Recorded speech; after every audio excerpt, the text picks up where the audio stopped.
অবাইচ মাতবোৰ তিনিআলিৰ চকৰ পৰা বিধানসভা পালেগৈ। ঐ হৈ দালাল, চুমা বাবা আদি এইবাৰ শুনা গ'ল বিধানসভাৰ ভিতৰত। ইয়াৰ পূৰ্বে অসম বিধানসভাত এনে লজ্জাজনক দৃষ্টিকটু ঘটনা ঘটা বুলি মনত নপৰে।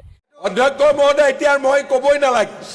মই এনেকে ইনচাল্ট কৰিব নাপায় স্যাৰ, এনেকে হাউছে এগৰাকী মহিলাক ইনচাল্ট কৰাটো ভুল। অধ্যক্ষ মহোদয়, মিয়া দালাল একো ইনচাল্ট নালাগে, আমি সঁচা কথা কৈছো। মাননীয় অধ্যক্ষ মহোদয়, ঐ চুমা বাবা, এই সদনৰ সকলোৰে সমান অধিকাৰ আছে। আজি আমি কম সংখ্যক অবাইচ মানসভাৰ এদিনৰ অধিৱেশনত আনুমানিক 18 লাখ টকা ব্যয় হয়।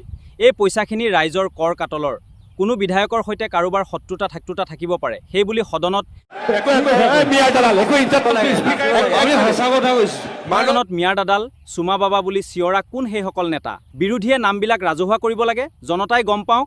সিহঁতৰ মাক বাপেক বা ঘৰৰ থকা সন্তানেও চাওক সিহঁতৰ আচল চৰিত্ৰটো। এতিয়া মানুহ শিক্ষিত হৈছে, ৰাজহুৱা স্থানত এনেধৰণৰ কথা নকয়, কিন্তু সদনত লজ্জাজনক শব্দ উচ্চাৰণ হোৱাৰ পাছত অধ্যক্ষই মহিলাৰ মাইক বন্ধৰ ধমক্ষ দায়িত্বশীল হওক, ৰাইজে চাই আছে।